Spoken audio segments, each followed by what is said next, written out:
Chapter 29. My dear Wormwood, now that it is certain the German humans will bombard your patient's town, and that his duties will keep him in the thick of danger, we must consider our policy. Are we to aim at cowardice or at courage, with consequent pride, or at hatred of the Germans? Well, I am afraid it is no good trying to make him brave. Our research department has not yet discovered, though success is hourly expected, how to produce any virtue. This is a serious handicap. To be greatly and effectively wicked, a man needs some virtue. What would Attila have been without his courage? Or Shylock without self-denial as regards the flesh? But as we cannot supply these qualities ourselves, we can only use them as supplied by the enemy. And this means leaving him a kind of foothold in those men whom, otherwise, we have made most securely our own. A very unsatisfactory arrangement, but I trust we shall one day learn to do better. Hatred we can manage. The tension of human nerves during noise, danger, and fatigue makes them prone to any violent emotion, and it is only a question of guiding this susceptibility into the right channels. If conscience resists, muddle him. Let him say that he feels hatred not on his own behalf, but on that of the women and children, and that a Christian is told to forgive his own, not other people's enemies. In other words, let him consider himself sufficiently identified with the women and children to feel hatred on their behalf, but not sufficiently identified to regard their enemies as his own, and therefore proper objects of forgiveness. But hatred is best combined with fear. Cowardice alone, of all the vices, is purely painful, horrible to anticipate, horrible to feel, horrible to remember. Hatred has its pleasures. It is therefore often the compensation by which a frightened man reimburses himself for the miseries of fear. The more he fears, the more he will hate. And hatred is also a great anodyne for shame. To make a deep wound in his charity, you should therefore first defeat his courage. Now this is a ticklish business. We have made men proud of most vices, but not of cowardice.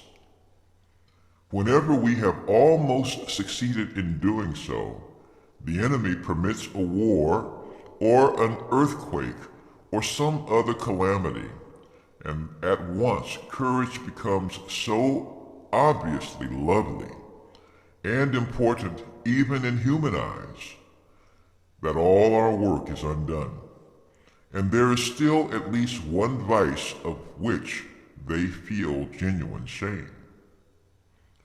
The danger of inducing cowardice in our patients, therefore, is lest we produce real self-knowledge and self-loathing with consequent repentance and humility.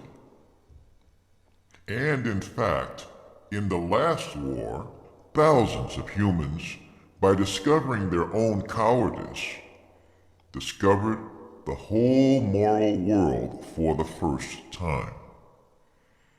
In peace, we can make many of them ignore good and evil entirely.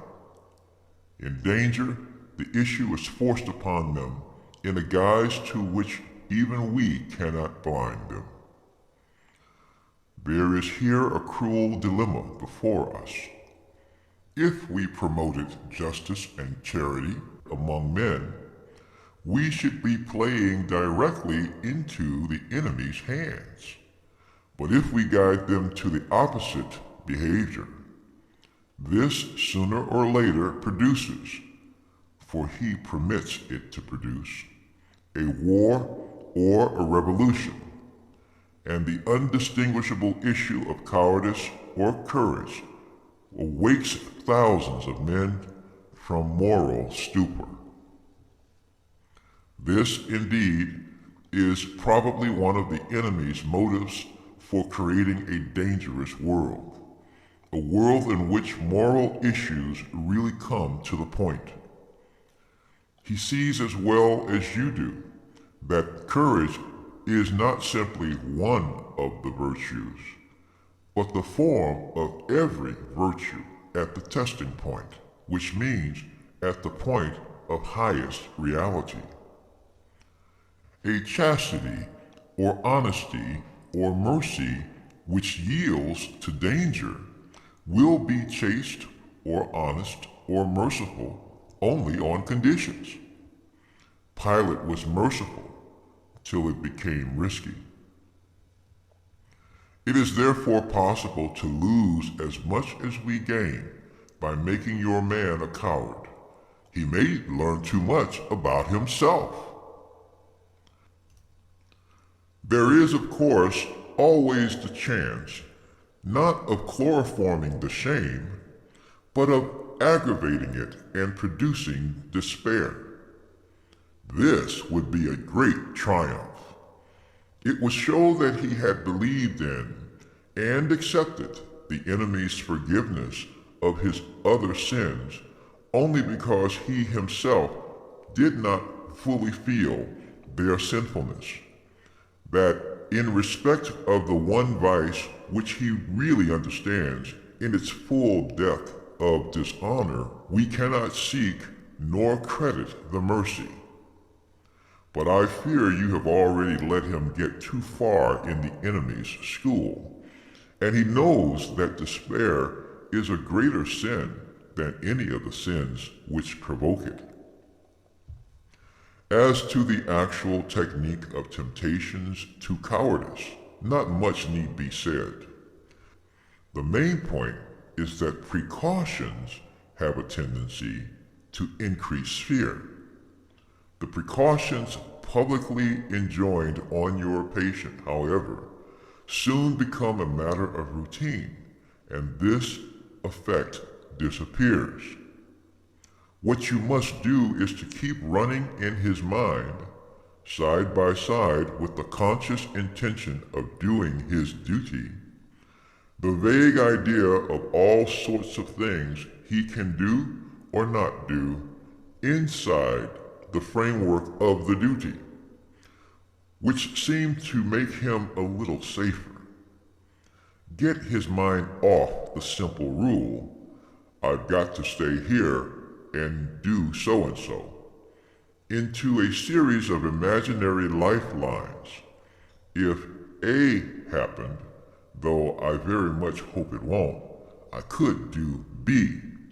And if the worst came to the worst, I could always do C. Superstitions, if not recognized as such, can be awakened. The point is to keep him feeling that he has something other than the enemy and courage the enemy supplies to fall back on, so that what is intended to be a total commitment to duty becomes honeycombed all through with little unconscious reservations.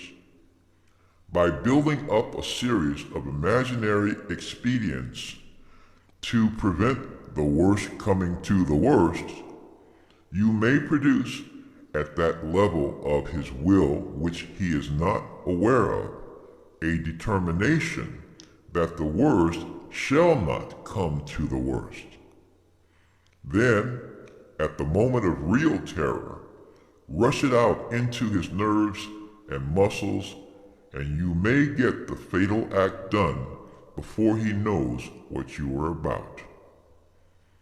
For remember, the act of cowardice is all that matters. The emotion of fear is, in itself, no sin, and, though we enjoy it, does us no good. Your affectionate uncle, Screwtape.